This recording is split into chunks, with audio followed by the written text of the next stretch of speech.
Let me introduce our author, Maurice Chammah, who is a 2010 Cornell graduate. So I understand that he has a lot of friends and colleagues in the audience. So I'll try to keep my questions fairly limited and open it up for conversation really quickly. But he is a journalist and author at the Marshall Project, so has had publications in The Atlantic, The New Yorker, Esquire, among others. And this is his first book. It came out in January of this year. So welcome. Thank you. Really gratifying to be here. Yeah, lived in Ithaca from 2006 to 10. My wife Emily is here. We met here in Ithaca. We visit constantly. We've probably been back like 3 or 4 times, and every time we're like, why don't we just move to Ithaca? So that was a lot of the conversation today. So we agree. I forgot to mention that he currently lives in Austin, Texas. That plays a little bit in why you chose to focus on this topic. But can you tell us a little bit about your background, how you ended up working for the Marshall Project, what led you to this topic? Sure. So as some percentage of the people in the room already know, I went to Cornell and studied Near Eastern Studies and Arabic and history, and really had nothing to do with this topic. I moved back to Austin after college, and my first job was at a very small nonprofit that was doing oral history research, and it had been founded by basically an anti-death penalty defense lawyer who had spent his whole career representing people on death row, but had this vision that maybe someday there would be, it was very kind of like optimistic, but a sort of a world without the death penalty, and he also believed that there should be some kind of like truth and reconciliation process after that to reckon with the sort of state-sanctioned violence that the death penalty represented. And to that end, he funded this tiny little oral history project where we were traveling around the state and doing very long interviews with family members of murder victims, family members of people who had been executed, lawyers, judges, jurors, people in the system. And I had at one time this hope of going into anthropology or graduate school, academia, and that year kind of pivoted me over to journalism and saw this way that the sort of stories that I had heard during that year of these individual people who had had these really tremendously impactful experiences could be connected to the kind of larger public conversation about policy, of which the death penalty is sort of one tiny piece of the justice system, which is itself just one piece of our larger set of policy questions. And became a journalist, because I had that initial experience. I should also say that as this interest was developing, I took a class on the death penalty at the law school here. John Bloom and Sherry Lynn Johnson, who are still teaching that class, I learned today. And got into journalism, and since I had that early experience interviewing people and knowing some defense lawyers, I just ended up sort of as an intern at various publications pitching stories about the death penalty. I knew just enough. I knew that you could go to the Texas prison system's website and see what executions were coming up, and then you could go to a different website and get the legal documents and see what arguments the two sides were making and write stories about these cases. After I'd done that for a few years, I got a job with the Marshall Project, which I still work for today, and is a nonprofit news outlet that covers the criminal justice system. I'm very fortunate to work there, and have now done that from both Texas and from New York City. And that's led to writing about prison systems, jails, courts, prosecutors all around the country. And as I got into that job and got sort of out of the sort of tiny environment of the Texas death penalty, which, as the larger criminal justice system goes, is a tiny, tiny slice of it. The number of people who get sentenced to death in the United States, even among people who are convicted of murder, is vanishingly small. But as I got to see the rest of the system, I also saw the sort of symbolic role that the Texas death penalty was playing for other people. You would frequently hear people in other states reference Texas as a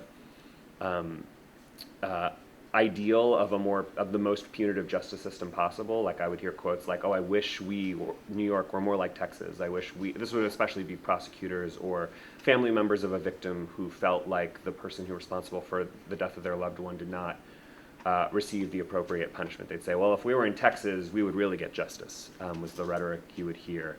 I also came to see how the death penalty, although it's very rare, it's the most punitive thing we sort of do as a country when we respond to crime.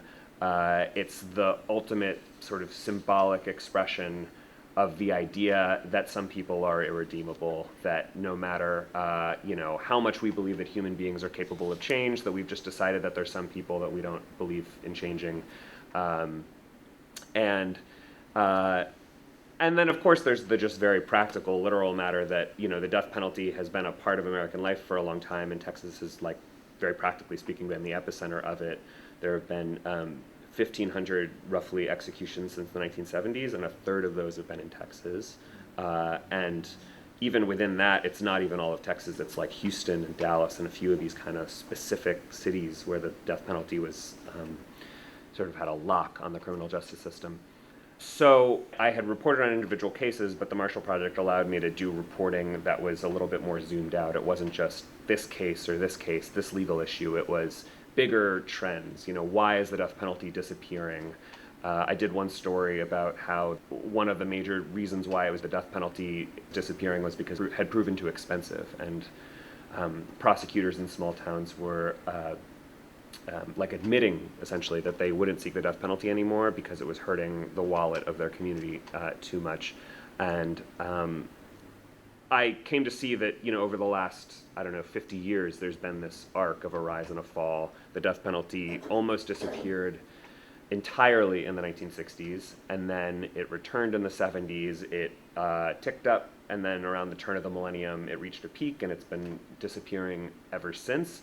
And I started to see how the book could capture that rise and fall in a sort of big picture way, and then it could also tell the stories of these sorts of individual people, going all the way back to sort of the beginning of this story, my sort of immersion in personal human stories, that I could, pick lawyers or family members of people on death row or people on death row themselves and try to weave together these big picture reasons for the rise and fall with the individual stories that had sort of compelled me into this work in the first place. I think that's really interesting. If I'm sort of understanding the arc of the book a little bit, it seems like stories became part of the reason for that, because these sort of mitigating circumstances and the way that certain public defenders were really trying to tell the stories of people's sort of structural circumstances rather than being irredeemable, being the consequences, their sin being sort of an inherent part of them. And I was going to skip around here, but you have this one defender in particular, Danilyn Reeser, who seemed to sort of really drive that, where you draw out the stories. Can you tell me about her? Yeah. Did you meet her and interview her, and a little bit about the work that she did? Yeah, Danilyn is a really interesting person because she's not, famous to most people. But she is of a generation of defense lawyers who is probably best epitomized and now known in public by the work of Bryan Stevenson, the Equal Justice Initiative lawyer in Alabama, who is the basis. He wrote a memoir called Just Mercy that is now a film in which Michael B. Jordan plays him as this kind of heroic figure. And Danilyn, like Bryan Stevenson, like a lot of people who represent death row prisoners, have had this very strange experience where in the early 90s they came out of law school and they were attracted to this work, and it was the least popular work you could ever do, right? They all tell the same stories of, going to a dinner party and having someone ask, oh, what do you do? And sort of deciding whether they're going to admit that they represent people on death row. They would all name their organizations really vague names, like the Texas Resource Center. So there was no marker of what they did, because if there was, then you'd deal with bomb threats and graffiti. And all the conversations would be this sort of line like, how can you represent those people? You represent monsters. So it attracted a certain kind of person, right, who almost, in some cases, kind of took a certain pleasure from being against the grain, right, and being that sort of zealous fighter, and believing very strongly in the humanity of people on death row at a time when that was not popular. I think a lot of them who have stayed in that work for their whole career, like Bryan Stevenson, have had this very odd experience of watching the culture shift, and so now they're the subject of a Hollywood movie that's celebrating their work, but they're still anxious about picking up the phone when a reporter calls because they think it's still the 90s and they're going to get, tricked or into, helping the reporter tell some story about their client that they think is, not going to help them. I recall that, in the early 90s, someone told me that Brian Stevenson himself, the whole ethos of his office was, don't make any waves. Don't wake up the cases. Don't get the judges or the prosecutors talking about them. Don't seek media attention, right? And that could not be more different today. So Dana Lynn in particular, I had encountered her actually through the oral history research. She was a friend of some of the people who were working for that project. And it emerged that she was sort of quietly one of several sort of people in Texas that were sort of at the center of the story insofar as they just had experienced all of these twists and turns of the law and politics and culture. She also is herself a very good storyteller, and so over the course of very long interviews, I would spend 8 hours in her office with her and we would talk, for 2 or 3 hours at a time, and then she'd take a break to go work on something in one of her cases and then come back and keep doing the interview. So she, I think, is probably also so key for me and became one of the main figures in the book because she articulated the relationship between storytelling and the death penalty and the law so explicitly and vividly. She had herself as an undergraduate at UT, University of Texas, in the 90s, studied African American studies and done her own master's thesis on the history of lynchings in America. It sort of made explicit arguments about how the communities told stories about the people that they were lynching to justify what they were doing. And she believed that the contemporary death penalty was simply an extension of that history, and she made a very persuasive argument, which now, again, I think we associate maybe with Brian Stevenson, of an explicit connection between the early 20th century extrajudicial lynching and the contemporary highly judicial death penalty, right, which really does go through the courts, but in her mind is still akin to a lynching. And part of why it's akin to a lynching is because it's all storytelling. It's all the prosecutor going to the jury and saying, this man, he had every choice along the way, but he kept doing the worst thing, and he went down this slippery slope of evil, and at this point he's basically irredeemable, and he did this and this and this and this, and if we don't execute him, he's gonna escape from prison and kill many more people. Or even if he stays in prison, he's gonna put prison guards at risk, or nurses, community members at risk who come into the prison. Dana Lynn was part of this movement. She was at the center of this movement of defense lawyers who said, well, if they can tell stories, we can tell stories too. And I tell in the book at length a story of Dana Lynn representing a man who had been convicted. He was accused of murdering a police officer in Houston in the mid-2000s. He was an undocumented immigrant from Mexico, and this was before Trump, but at the time being an undocumented person from Mexico in Houston was not a popular thing to be. And he had even been deported previously after an accusation and charge of sexual assault. So really every sort of first thing you hear about this man was deeply unsympathetic. There was also no really evidence to suggest that he was innocent. I mean, he very clearly was the one who murdered this police officer, and people were rightfully sort of shocked and outraged by this crime. But Dana Lynn knew that there's a sort of value in storytelling, but in order to tell a story about him that would evoke mercy from people, you have to do a lot of work. And she oversaw a team of researchers who went to Mexico and literally interviewed hundreds of people who had met him over the course of his life. Literally, Dana Lynn once said to me, the best interviewees are the kids he went to elementary school with who he wasn't friends with, because they're the ones who can say what his reputation or his family's reputation was in a sort of in the way that wasn't clouded by friendship. And so just if they're going that far afield, I mean, you get a sense of just the breadth of the sort of investigative work. Of course, there's a sort of separate story to tell about how you even fund such work.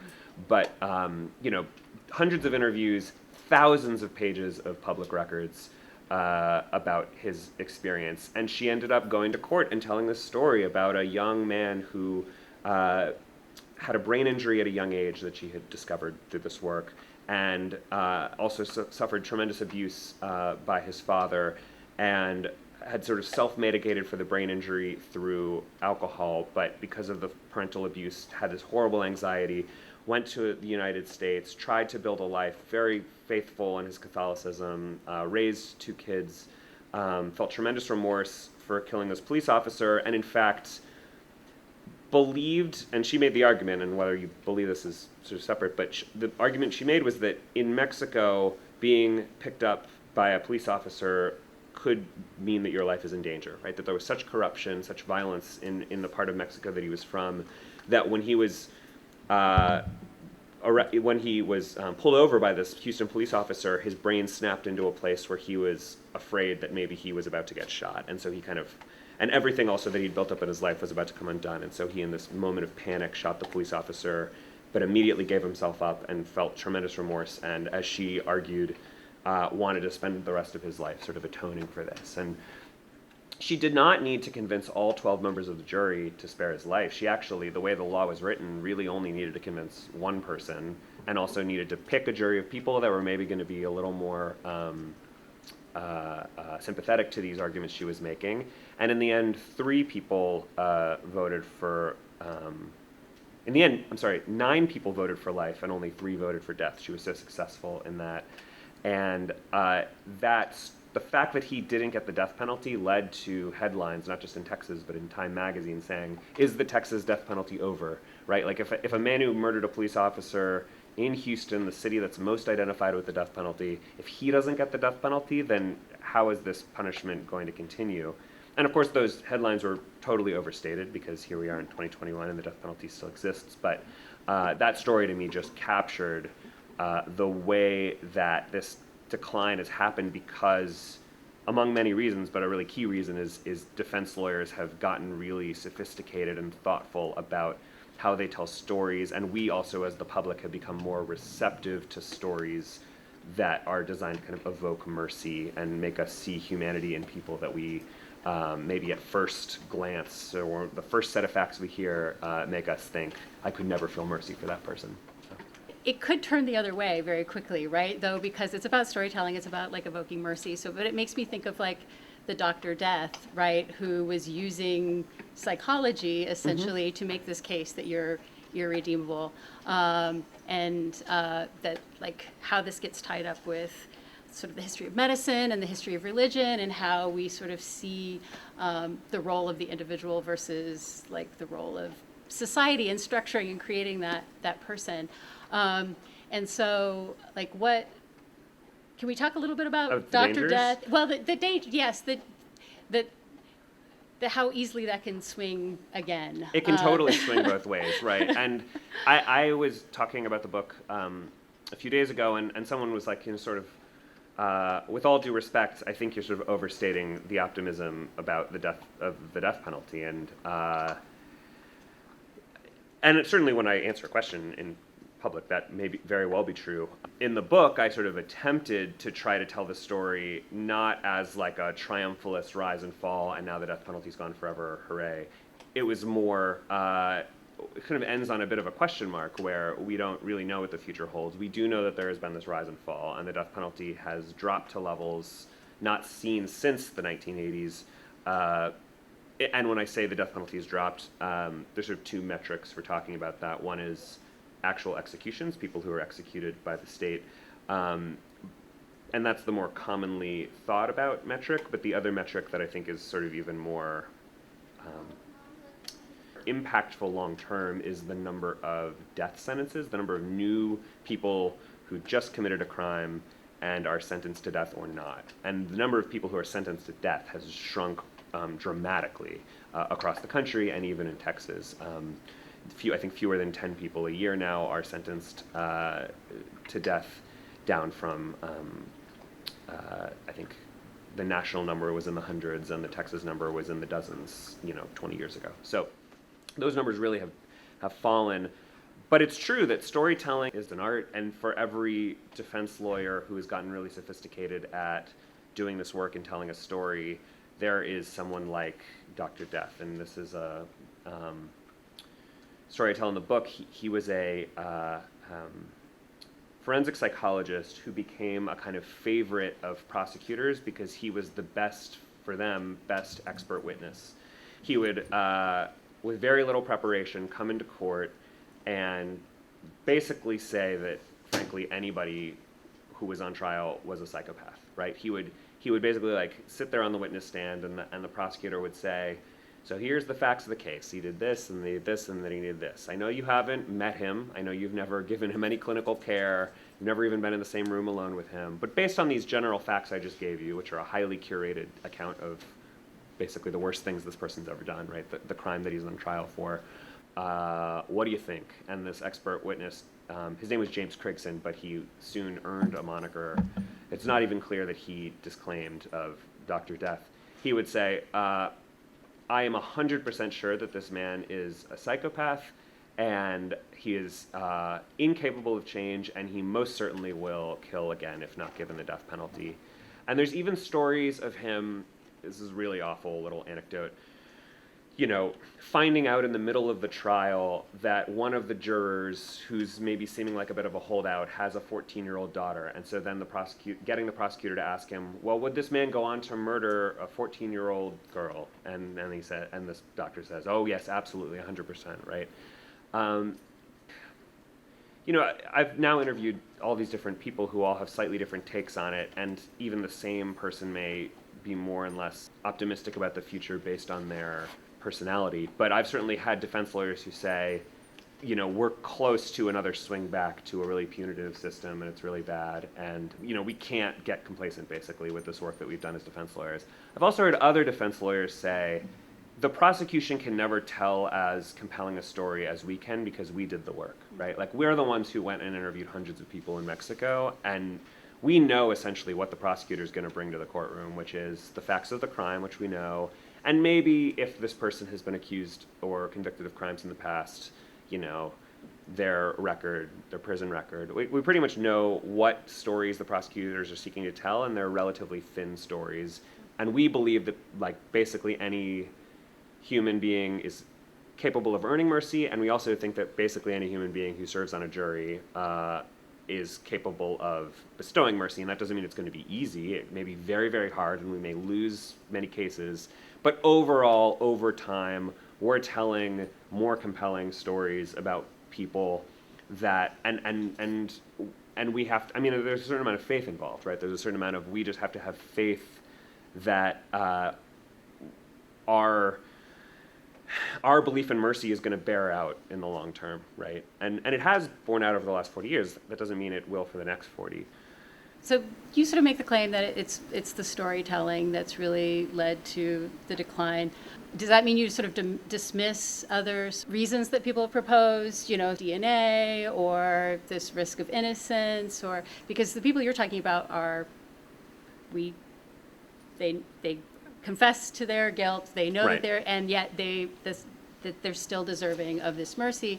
How do you sort of put this in the picture of other reasons for the decline, and if where you sort of weigh in on all of that? Yeah, storytelling, it's like, we all know it's like it can be a sort of wishy-washy word that you can use for anything in a way. And so, yes, I could probably make an argument that it's all woven into storytelling. But the story that I'm specifically saying about defense lawyers learning how to tell more compelling stories about their clients I have seen how that affects other aspects of the system. For example, another major reason why the death penalty has declined is because it's incredibly expensive. There's a sort of a common misconception that the death penalty is cheaper than sending somebody to spend the rest of their life in prison. It's actually not the case, because if you go to death row, you have the right to a lawyer, and basically over the course of your decades of incarceration, lawyers on both sides, prosecution and defense, are going to fight out your case in the courts, and a judge who's also getting paid by taxpayers is going to be looking at these arguments. There's going to be more forensic psychologists and doctors on both sides evaluating the case, more DNA experts, all sorts of other experts are going to come into the situation, and it's going to drive the cost up. And so there are towns in Texas and in other states that have had to raise taxes in order to seek a death sentence. And this was very dramatic to me, one county official compared seeking a death penalty against somebody. They compared it to a hurricane that shows up and wipes out a bunch of roads and bridges, and we have to rebuild those as the county. They sort of were like, it's about that expensive to seek the death penalty for somebody. Now, that's not necessarily about storytelling, except that as defense lawyers have gotten better at telling these stories, prosecutors are thinking about the money in relationship to the question of, can I win this trial, right? And it used to be that they were pretty assured that if they sought the death penalty and got the county to spend $1 million on it, they would win that trial. But now, increasingly, there's a risk that they won't win. And so the prosecutor is sitting there. It's, by the way, a prosecutor, the elected district attorney, who decides whether to seek the death penalty in a case. He or she is hearing the defense saying, well, we're going to bring up in court this story, and and also he has an intellectual disability, and also the DNA isn't really as clear as you think it is. And there's sort of all of these arguments the defense is making about the stories they're going to tell in court, and the prosecutor is thinking, can I even win? Maybe not. And he's weighing that against the fact that it costs $1 million, and he might spend $1 million of taxpayer money, then he doesn't win the death sentence, and it can be perceived politically, and again, it's an elected position in Texas, as he wasted $1 million of taxpayer money, right? So it's these interwoven, these sort of linked factors that all affect one another, and the storytelling does sort of lean towards many of the other ones. Additionally, the prosecutor is thinking, can I get 12 jurors in the room who are going to find this guy guilty and sentence him to death? And the rise of things like DNA, which proved that we had sent innocent people to death row, and it is now maybe not known to every American that this has happened, but it's much better known than it used to be, makes it that much harder to pick a jury of 12 citizens that are going to necessarily have the certainty to side with the prosecutor, unanimously and convict the person. So I think all of these historical factors, they really do sort of end up tying into storytelling. And when the other thing about storytelling that's dangerous is that it can sound like a sort of synonym for political spin or something, and that is delicate and a question, and maybe other people wouldn't use that word. They would use a word like mitigation evidence, which is sort of a more technical legal term for all these materials that bolster the case for mercy. But at the end of the day, I mean, ultimately, these are stories that you're telling to a lay group of 12 citizens, right, who show up, I mean, in some cases, like literally off the street and have to make these decisions. I mean, political spin isn't the way that I would think of it, actually, and it's, the way I read these stories is almost less about the individual, which is really important, but how the individual sort of shows all of the failings of the rest of the American system, right? Of our social supports, of our medical system, of all of that. And it sort of exposes that and then sort of adds the death penalty as one more sort of monster of the state, right? And there's a quote in there from somebody who's sort of turning that from being the monster of the person who committed the crime versus the state is the monster. They are committing the crime like on a day-to-day basis, and then this ultimate crime of killing a human being. So one of the questions we could sort of ask is how to use what those defense lawyers have done about storytelling more broadly about the carceral system, about using it for other ways that we sort of show mercy, not just for the death penalty, right? But at every part of the justice system. Maybe? What do you think? Yeah, absolutely. No, exactly. I mean, another kind of sad and difficult fact about all of this is that the death penalty has been in decline, but commensurate with that trend is a rise of life without parole sentences, which I've even seen a kind of turn in the way that defense lawyers and progressives talk about it, where they don't even call it life in prison, they call it death in prison. They want us to identify that they want us to see that sentencing somebody to life without the possibility of parole is akin to a death sentence. It looks different. There's no execution, there's no gurney, but you are similarly sort of throwing away a human being as a society. And there's far, far more people sentenced to life without parole today each year than were ever sentenced to death. And there was almost a bit of a devil's bargain where a lot of opponents of the death penalty were willing to kind of bolster the life without parole system in exchange for the end of the death penalty. And I think some of them sort of still kind of struggle with that sort of strategic choice as activists and lawyers. But I do think that the death penalty has sort of shown the way for the rest of the criminal justice system, insofar as there were legal, really kind of structural, legal, constitutional reasons why it was in death penalty cases that investigators and lawyers started looking into the childhoods of people and going to Mexico and interviewing hundreds of people and telling these stories to evoke mercy. It has to do with these sort of particular Supreme Court rulings and how they were interpreted. But I've started to see that has started to trickle out to the rest of the system. So now if you are a juvenile, if you're under 18, and you are facing life without parole, which does still happen in many states, you now almost always get a similar kind of investigation done on your behalf. And then, at public defender offices, they're hiring social workers and investigators and lawyers who can similarly look at the whole picture of how this person ended up committing a crime, and not a capital murder, but even just a theft or an assault of some sort, and use these similar tools to try to evoke mercy from the sort of court's decision maker, whether that's the judge or the jury, right, or the prosecutor. The people who make decisions in the criminal justice system can kind of vary by situation, but this approach of showing them the larger failures of American society that produced this crime, not to say that it sort of excuses the moral culpability of the person who committed it, but it adds to that picture and says no one just wakes up one day and says, I want to shoot someone, I want to steal money, that no one kind of commits crime out of a vacuum, and that there's these other things happening, and it may be internal to their family and some kind of dysfunction, but probably it's something to do with a larger societal failing, whether it's poverty or a failure to address this person's mental health issues, this person's substance abuse issues. That is all what is driving people towards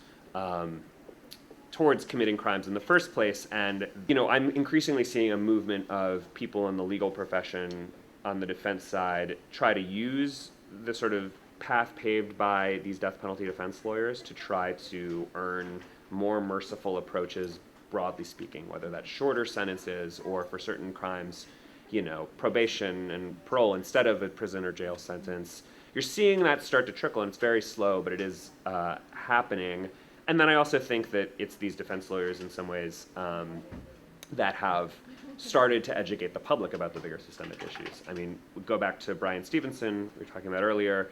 The movie Just Mercy is, I think, a really huge intervention into showing people not just some things about the death penalty, but that there are deep issues around race and the history of slavery and the sort of post-slavery history of Black Americans in this country that are deeply unresolved and have led to all kinds of terrible things. And that's not just about the death penalty. It's not even just about the criminal justice system. It's a sort of larger reckoning with our moral failings as a society.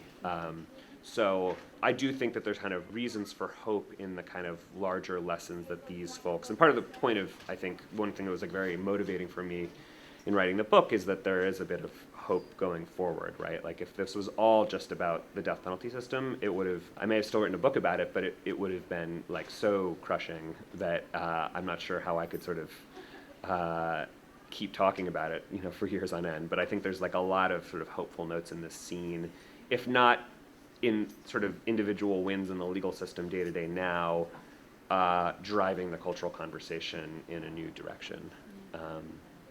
And then one more thing I'll say about that is I really was thinking about this a lot. About a year ago, you all probably heard about the Trump administration pursued executions. There were about 13 executions under the Trump administration. And although those seemed like a big setback for people who want a more merciful criminal justice system, at the same time, the news coverage and the public conversation around those cases was wildly different than it would have been 20 or 30 years ago. And I only know this now, having read the newspaper articles from 20 or 30 years ago about comparable cases. You were hearing in the news articles about the trauma and poverty and mental health issues suffered by the people facing these executions. You were hearing about the defendants who were black men and their jury was entirely white. They were still executed. The system still came down and sort of won the day, but I saw quite a bit of a shift in the sort of public thinking and discussion of these issues compared to 20 years ago. You were talking about like the life with parole as being this sort of one aspect that was being pushed in place of the death penalty as sort of like a way to make it better or something.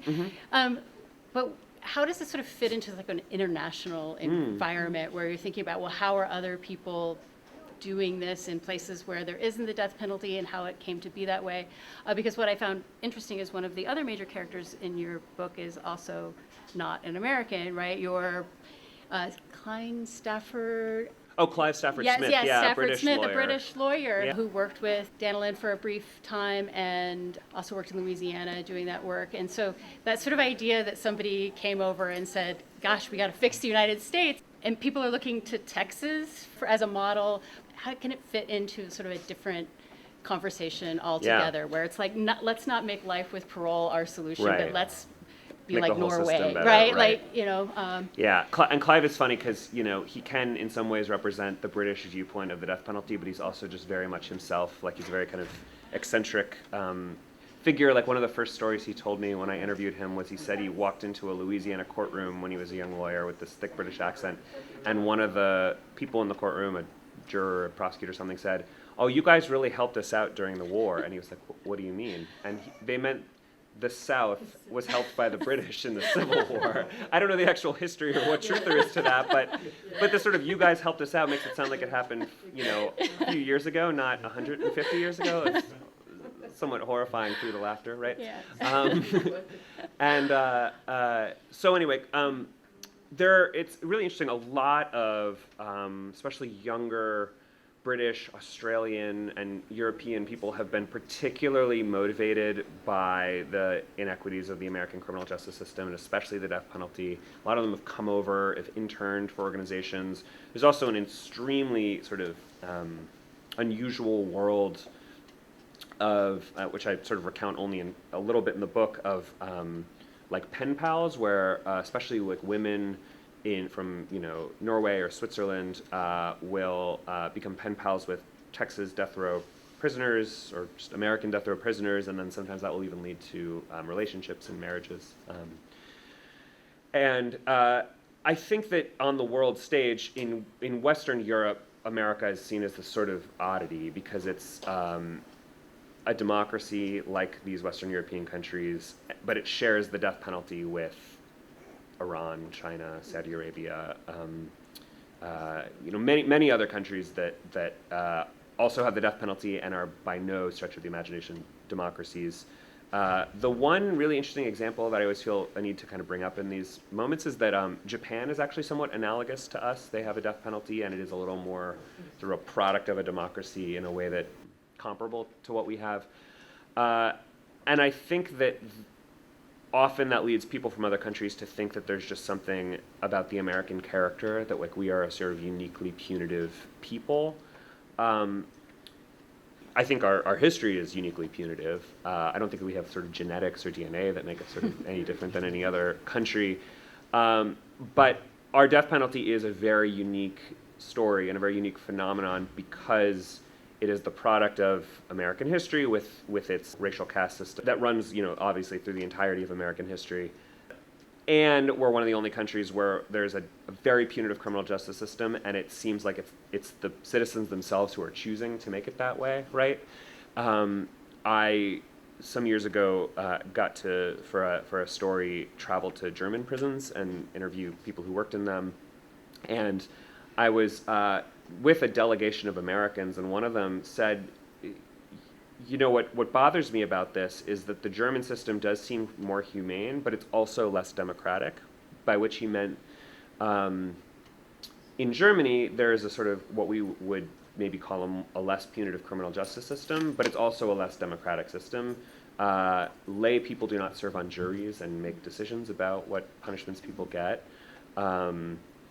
People do not vote for district attorneys and judges like they do in the United States. And there's kind of a sort of professional culture among prosecutors and judges who see it almost as their role to temper the societal outrage that maybe follows in the wake of a crime. So it's not, Germans are just as mad when they hear about a murder. They're just as mad at the person who committed that murder, but there's like a institutional system that mitigates that punitiveness. And to this one American I was talking to, that seemed to him less democratic, and that bothered him. It also may lead us to think that, as sort of uncomfortable as it can be to say in a certain company, that maybe we want less, maybe some Americans will actually come to admit that they want it to look a little less democratic. That because one aspect of democracy in the kind of in a certain sense is that you get a more direct relationship between the kind of public societal emotion, right, and the outcomes, the sort of tyranny of the majority. So I do think that the decline of the death penalty is part of a slower drift of our justice system looking, and I don't want to overstate this case because it's very, very sort of front stage, but slowly starting to look a little bit more like Western Europe. There's increasingly, and again, it's not in that many states, I really, again, don't want to overstate it, but there are states where they are trying to bring over the ideas of how Norway and Germany do prisons. You're seeing them bring over Norwegian and German prison officials to teach corrections officers here. Certain states, and it's not just progressive blue states, but I am seeing that, and it feels connected to and commensurate with this other story we've been talking about the sort of rise of mercy. Want to ask some Yeah. questions from the audience? Anybody? Yeah? Ready? Excellent. I mean, I do think films like that are doing a good job and sort of really valuable and also emotionally difficult work of like showing Americans the cost, because not the financial cost, the sort of emotional and human toll of this system. It's really easy at the front end it may not be easy for all of us, but it's easy for many Americans to say this 22-year-old committed a horrible crime, he should never get out of prison ever again. People are less familiar with what that looks like 50 years later.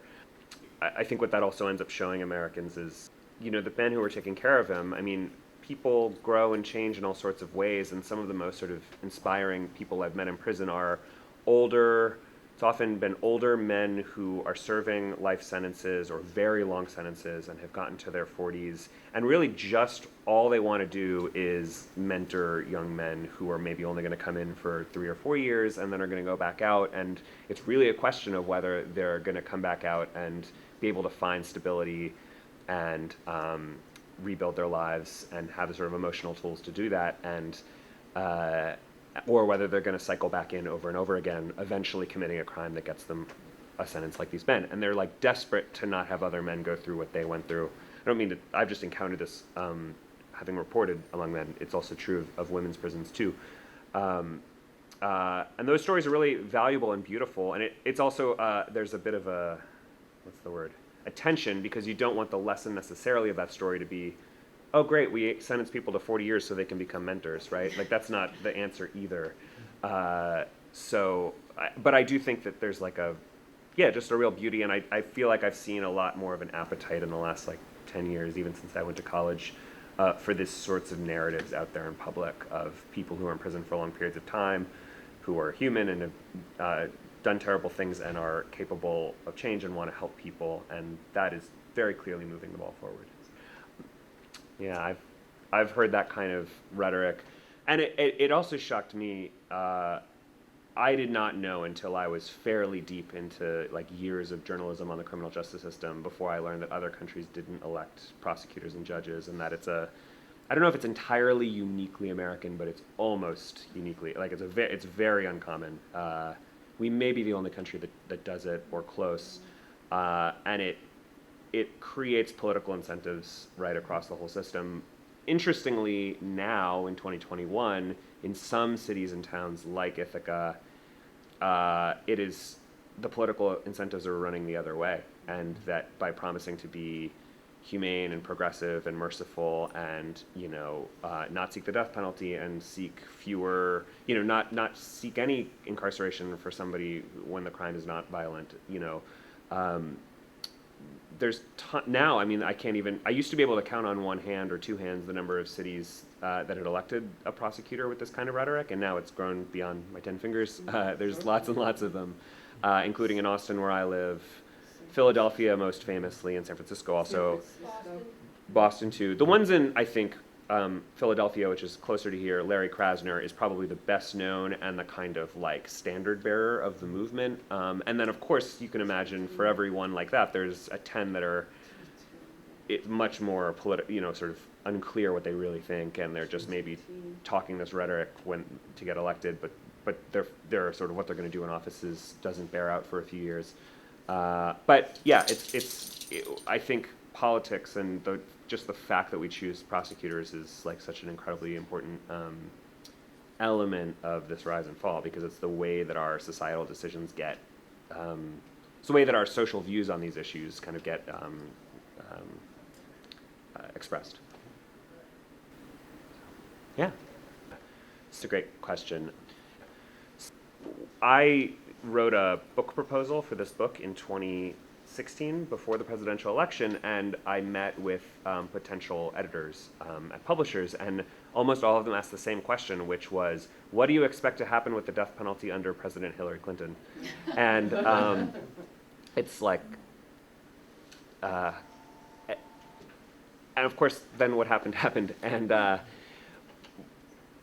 I'm thinking about the sort of best way of talking about it. I mean, the purpose of the book and the way I thought about the book was, at one time it was very much the rise and fall, and then I realized now it's like a rise and fall, and then this like very clear question mark at the end, because the Trump era suggested the possibility for a new rise. So now there's this sort of question mark looming over the death penalty, and it was striking to me that the Trump executions were not, he oversaw them and they happened, but it was notable to me that Trump himself did not, at his free associative speeches in stadiums, bring it up very much, right? That he didn't seem to believe that there would be that much political benefit from dwelling that much. I mean, it certainly wouldn't hurt him, and that's why he, I think, maybe pursued it.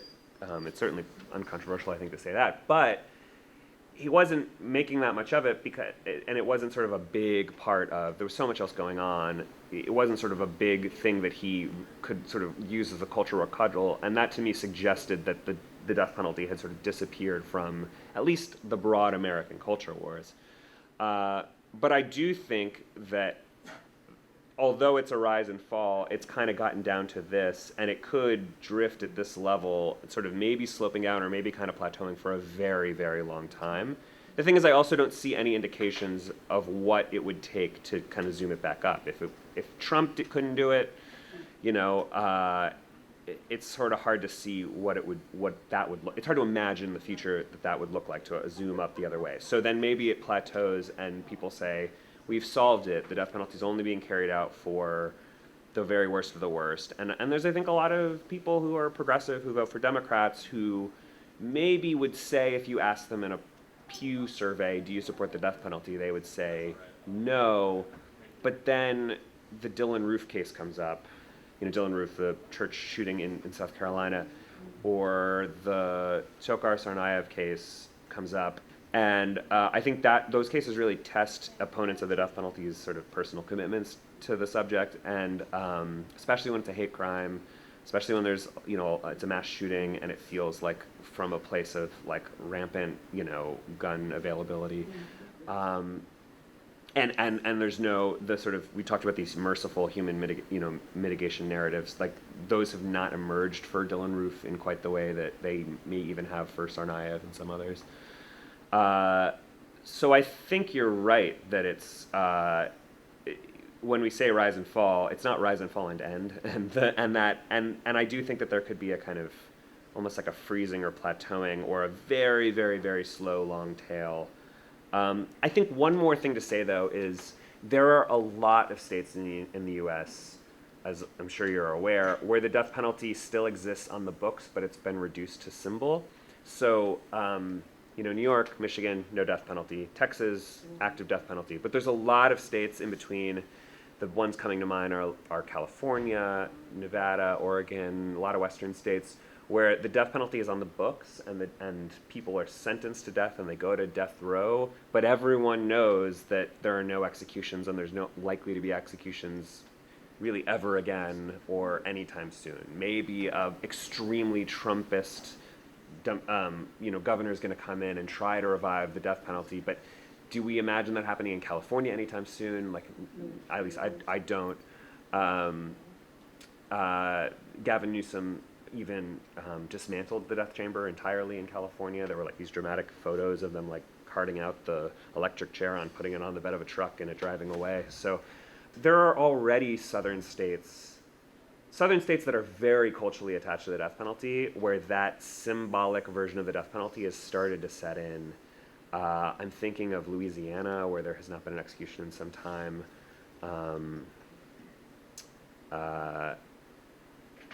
Tennessee, they're somewhat rare.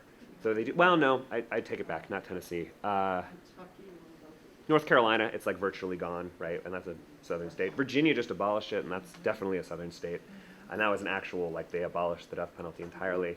So yeah, I think Florida, Texas, Arkansas, the Carolinas, Tennessee, it's Mississippi, Alabama, it's going to stick around for a while, but it's like, it could get to that point where it's like one execution a year or none, and it's almost symbolic. And I think there's also a long-term lesson where once people don't have the death penalty, unless something dramatic and polarizing happens, like the Supreme Court saying no more death penalty, which is what they said in the 70s, and that's what led to a real backlash. Without a big polarizing sort of news event that prompts that sort of anger, it seems like a lot of people just sort of learn to live without it because it doesn't seem relevant to their lives anymore, and it just sort of, and yes, they would personally tell a pollster, I support the death penalty, I believe in eye for an eye justice because I'm a proud Alabaman, but if there's basically just a symbolic death row and no one's really sort of, I can just imagine a lot of that sort of story playing out, and it already starts to play out in some southern states, so. Thank you all so much for coming.